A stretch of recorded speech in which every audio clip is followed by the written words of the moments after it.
talking to you about something that affects each and every one of us. It's something that we didn't necessarily cause us ourselves, but something that's been dropped in our lap. It's something we can do something to change in the future, but currently we're stuck how it is. The thing I'm talking about is the federal budget deficit. Now today I'm going to talk about how it got so bad, who keeps financing our debt, and our future as a country.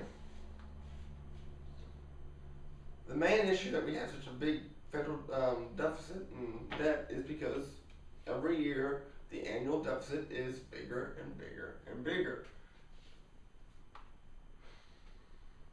And of course, deficit means that we're spending more money than what we're taking in. This other graph here, it shows you the deficit for several years, going from the 1900s all the way up to the current time. See, it peaked during World War II, during World War I, and a couple of times we actually didn't have a deficit at all, but that has definitely changed since then. This other graph here on the right, it'll show what people expect the future deficit to be. It actually estimates going to drop from what it is currently. I got all these charts from USGovernmentSpending.com. As you see, the deficit for 2009 was $1.7 trillion. That was due to stimulus packages, federal bailouts of the banks and GM and Chrysler, and $800 billion in defense and security spending. In 2010, it dropped to $1.17 trillion, and 2011, $1.3 trillion. Another thing that affects the deficit and our budget is interest. We have to pay a lot of interest on all this loans and all this money that we keep financing over and over and over again. On this, you can see from USEconomy.com, it shows you how much interest we're paying each and every year for our country. It is our fourth largest budget item behind defense and security, Social Security, and Medicare. Another reason that we are in such a big problem in this country is due to the baby boomers. The baby boomers are people that were born after World War II and are now at the age that they're ready to retire. These people have worked their entire lives and put money in Social Security so they can have something to retire with.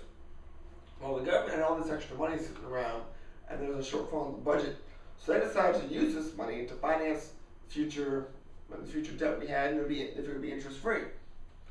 Well, here we are now today. There's not enough money to cover the needs of Social Security. There's talks that people my age won't have Social Security or we get to where we're going to retire. But now we got to find a way to replace this money, and we got to find out a way to put it back there, and that's another big problem we have. Another thing I want to talk to you about the problem we have is the federal tax loopholes. Several big companies have the way set up where they don't have to pay taxes at the end of the year. They actually have it where they're getting a tax refund back. For example, GE had their way set up where they had a $408 million loss in profits in the United States, but worldwide they had a $10.8 billion profit that was made. But due to the way the thing is set up, their tax rate for America was negative 10%, which gave them a $1.1 billion tax refund, according to CNN Money. Now, this company made all this money. We're giving them more money because they set their books up to where they lost money here. This needs to be fixed so we can get more money in to fix our federal budget issues. Now, who finances this country? Someone has to keep giving us money. We can't just keep printing up money for the fun of it. Well, there's a lot of countries who buy treasury bills, treasury bonds. China is the biggest holder, $907 billion. Japan with $877 billion, and the UK with $477 billion, which is all from USEconomy.com. As you can see on my chart, there's several other areas that finance us. There's Social Security, other countries, oil exports, things like that finance the nation's debt. We can't just keep going on like this. Now, the public owns 2/3 of the debt, and that's things for like Social Security, bonds, and then treasury bills and bonds that we buy here ourselves.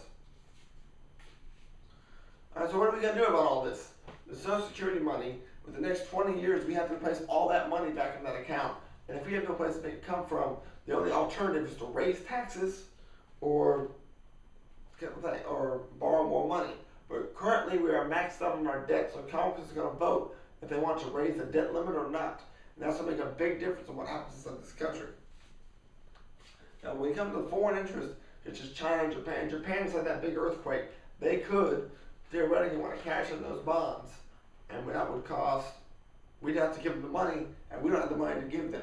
So that would destroy our country. Now, if we keep printing more money, it keeps devaluing the dollar. And the main consequence of this is the price of oil. Oil is traded by American dollars. As you see on my chart here, as the dollar loses value, the oil goes up in price. So as we keep printing money and getting more debt, oil is going to keep going up.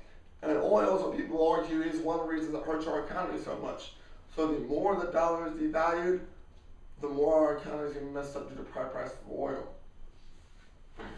So as you can see, there are several ways that we have gotten our way into this big debt hole that we're trying to get our ways out of. It will probably take several generations to even knock off a good portion of that debt. There's a lot of things that we can encourage people to change, and the way we vote can help change the direction that we're going with all this debt. We just need to be careful what we're doing and not let these big companies get out of their taxes, make them pay. We got to not let the government touch that Social Security money for our elders, let them retire and have something, a way to pay them. And we need to stop printing all this money. We need to do something to get this fixed. The power is inside y'all's hands.